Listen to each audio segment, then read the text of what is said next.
Sky here. Welcome. I am the Anthropocosmonaut. So, today I'm going to talk about the triune brain. According to figures in the last 20th century like Paul Maclean or GI Gurdjieff, they had an idea that we actually have three brains. And we, especially through the studies of GI Gurdjieff, believes that we operate from one and not always with the other. Some people, you can notice, are very physically active. And a lot of times as they reach a certain extent to their career, they realize that what drove them, the drive that led them to their heights, actually was for filling certain absences within their being. That even though their brain and their body helped them get there, emotionally they didn't feel completely fulfilled. I'm sure this kind of happens to a lot of people who reach some certain kind of fame. They end up reaching, if they're in academia, like a professor, and they are a notable professor of poetry, for example, and they have great lofty ideas and great sensibilities with writing and criticisms, but they're completely poor of health.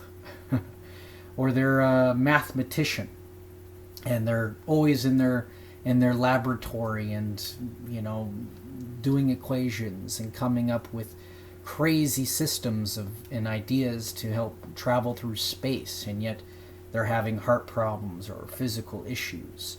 We move through different ones. So if you haven't noticed, the three brains are the brain, the heart, and the body. For example, me. I felt like as I was growing up, I very much started from a very strong heart space. I should mention there's an extreme and on either end for brain, heart, or body neurological system. Either has kind of a good or bad, right? We can over-rationalize or not rationalize. We can be overly emotional or not emotional enough. We can be overly fit and active or not fit or active. These varying extremes we all experience in our day-to-day life. Now for me, emotionally, I came from a past that was had traumas, shocks to my body. Usually our body, from what I can gather in my experience, our body is usually the first one that receives that impression. Now, just like the food we eat, if it's bad food or healthy food, we can feel and experience how that it acts in our body, what kind of energy it gives us, or what kind of mood it kind of creates. For me, and studying GI Gurdjieff, but just in general observing my life, we ingest impressions. Our environment registers an impact, right? It has an impact on the inside, and then it seeps into us, and we can carry that environment. For me, I still dream of my childhood house, and usually when I go back there, there's a haunt, there's fear, there's loathing, there's different kinds of things there. And my body has stored, my neurological system, that brain, has stored those feeling impressions that I received then. And then my heart emotionalizes them, releases the hormones, and secretes from the glands those the anxiety and different kinds of reactions. Basically, I relive those moments again. And then my brain is the one telling me that I'm going through this, that I am receiving this shock, or I am hurting right now, when actually the reality of the fact I'm not being hurt. This isn't actually happening to me, that I am just rebroadcasting, reprojecting these things. You see how this is going? Another example, in the 20s, I was very sexually active, very horny. My brain definitely said, hell yeah, let's do this. I was very active and wanting to find the next one, if you will. And my body was very much available to do that. But always, each time I got into a relationship or just had sex with somebody, emotionally I didn't feel right. And as the years grew on, and just really in the last year and a half, 2 years, I started to kind of see there was physical implications to it, But I started to, like, really, when I wrote down in stream of consciousness journaling, I started just kind of see these connections and these links, why it was causing me this. And my heart gradually more and more unpacked itself. So as I give you my experience, I'll kind of go through each brain, for example, and then I'll come back to my experience again. Now, our brain is traditionally known to be the main brain. It computes, it can kind of subject and create superficial realities that we think of. We can see metaphors, images, we can build axioms and sentences, we can come up with policies, contracts, treaties, anything, you name it. Write equations for traveling in space, coming up with a coding system, figuring out what is the best stocks to go into. All those things are just, it's all about regulation, control, observation, all these kinds of things. The heart is an even more beautiful complex in that it registers what we think and provides an emotional feeling. It gives fuel to the ideas, images, memories, or whatever that kind of comes up out of our brain and makes it more in real time. Whereas the brain usually operates on different dimensions, different times. It pulls itself from so many kinds of systems and levels of thought that we're not always fully in our body. And then our heart is what kind of helps us bring us down to our real time. And our heart is what, as I said, registers the memory impacts or impressions that we have received from traumas or shocks into our life, and basically re-releases those hormones that created this, if you will, created those memories and shocks, and basically makes us relive it. And our brain will create those false feedback loops where it's like you are in pain, and your boss is yelling at you because you have done this. You are a fuck up. You are this, and then you feel it, and you feel it, and you feel it, and you feel it, and you feel it. And then gradually that rippling effect occurs in the third brain, which is your body or your neurological system. This is probably the most impressive one, because we need I really believe that this is the century, this is the future of coming back into our body.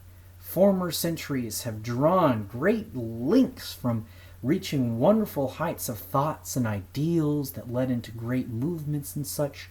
And then by the time we got into the 1800s, at least in my perspective with the Romantics, we had high degrees of sensibility. Our music completely changed. It became a whole level of sophistication and sensation that still, in my mind, when I go back and read those, the language back then or the music back then, it didn't fully come down into our body until World War II happened. And it was almost like a complete shock to the human existence came, where we were like, oh, we are actually really here in our bodies. We are not just our thoughts. We are not just those ideas. We are not really always what culture says we are, what society says we are. We are something more personal. And this is where the body kind of leads us into kind of a deeper depths, right? So an example of the three brain happening in my body that I've kind of discovered. I've shown you all through my drawings, right? So my drawings actually come to me from my intellectual. When I am reading a book or I'm writing, if I go through a whole bunch of information or stimulus, I tend to do this with my drawing. I tend to create kind of these little doodles, but if you kind of look at them, they're very detailed. They have patterns, and they're pondering. And I realize that it's kind of like on a computer, it just kind of loads. And I realize even though I'm not like thinking always what about I just read or what I just wrote, I kind of go on a pause and my brain just goes, and I just draw minutes to an hour. And I'm realizing my brain is processing what I just read or what just came through. And sometimes the heart needs to catch up to what I just had. I don't know if you've had any experiences with movies, for example, but yeah, you cry, you feel the distance between your brain to your heart is probably a huge distance. Even though it's instantaneous, It's a huge distance between your heart, your brain to your heart to your body. They go great distances, and usually it has to filter. You can see this kind of effect, right, with when it comes to the brain and the heart. I mean, to say what you feel, you have to kind of think first, right? But oftentimes we just speak before we even think and feel. We speak before we can even think what we just said. We speak very much from our feeling center, right? So someone is throwing out opinions and criticism at you, and you just say, "Fuck off, motherfucker." That's a reaction. You don't really think about that. That was just a feedback loop that you just ran on that repeated that certain effect in which you felt cornered and you had to yell back to somebody. But if you think without feeling, then you're just going to be rationalizing a situation. I mean, especially if you're a politician and you're coming up with certain policies. Granted, maybe it was a well-written law or policy, but you didn't really feel the impact of how to register to the public or any one person. Not even the body is present to that. You're just in this kind of ideal state, and it matters because it was the Democratic Party or the Republican Party says that this is the moment to write this policy or such and such. Obviously, if we act before we even think what we're acting upon, it's going to be a whole residual effect, you see. So we're working through a 3-base filtering process system. And so I kind of been learning with my mentor a whole level of like emotional intelligence. That granted, we have to be responsible for our thoughts, for the thoughts that pass through us. We can think of the worst things, but we can also think of fantastic things. And either one of those can't really triculate and become a reality in our life. But then if we can strengthen the emotional side, the emotional heart brain is our real-time monitor for checking with ourselves where we are now. And then our body is the intention craft in which we can move through the receiving and sending in of information, reactions, and processes. Of course, but if we're in moments where the reaction or the situation is so instant, it's going to be hard to operate from either one. But just like working on a computer or building a house, there's a process to this, right? Now, I seen it interestingly with myself, with my art, right? I showed you my artwork, the little cryptic image figures, right? Thoughts don't always come as like words, even though we can build up ideas with axioms and sentences, but a lot of times we just see them as images. Sometimes for me, if I'm on stream of consciousness, I don't really see anything. It's just like this light, and it just goes and goes and goes. I realized that the next level where as an artist, like if I see the image and I'm writing, the cursive, I write in cursive, right? And that provides meter and count and rhythm and beat. And so the distance between my brain conceiving of an idea or an image and then my heart feeling it, it kind of puts that idea on a vinyl, and it creates the groove that starts creating that music, and we run on that. And then that next step for my heart is my hand. So the distance between my brain, my heart, and my hand is great distances, just as much as the sun between the Earth to Pluto. I really feel that. But we're finding even in space that possible not time travel, but traveling through space can actually be quite instantaneous, because we're shown in the studies of photons how they just kind of go in and out into place. Just like thoughts can come in and out into place, or moods can come in and out into place. And so our personas, our facades oscillate and change due to the environment and the reactions that we live. It takes a great degree level of observation, and so this kind of requires more training. So in my next video, I'm going to be talking about an overview of what my studies have been in the multifaceted self, that we are we contain multitudes, if you will. So just like we have a body full of cells, cellular body, atomic level, I believe that we actually also have many me's, or selves. And these little me's or selves were created each time we had a response or reaction. And so from everything from putting your hand onto the fire, or someone yelling at you or hitting you, to receiving criticism on an essay, to everything, that feeling triggers itself in the body and then emotionalizes itself, and then the brain will put it somewhere in the body. And so when it happens again, we basically relive that. So we can have hundreds of those.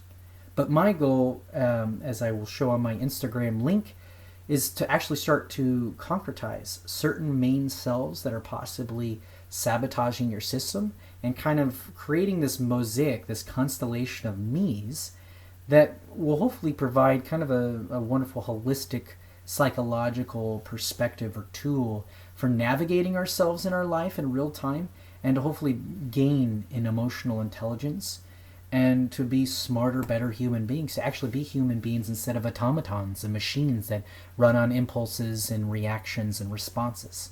So my goal is to kind of set my being as an intention craft for creating a kind of a workshop, a space for us to kind of explore this. But excitingly enough, I'm also just sharing this as my experience. I don't want to come to you with a whole bunch of information. But in a way, I am a scientist. I'm investigating myself. I'm seeing why I tick this way. I'm trying to shorten the intervals in my reactions and really try to be an authentic, real human being. So I hope you enjoyed today. The idea of the three brain is just a beginning conversation. I probably will be having several of these overview kind of videos until it kind of builds up. So this marks the first video essentially for my YouTube, because it's really hard to kind of compact what I say into 8 minutes for IGTV. But I will also link my IGTV because I will have goals for doing within 8-minute bites. But then I will also have this YouTube channel where I will store those as well. So I hope you all enjoyed this kind of exploration.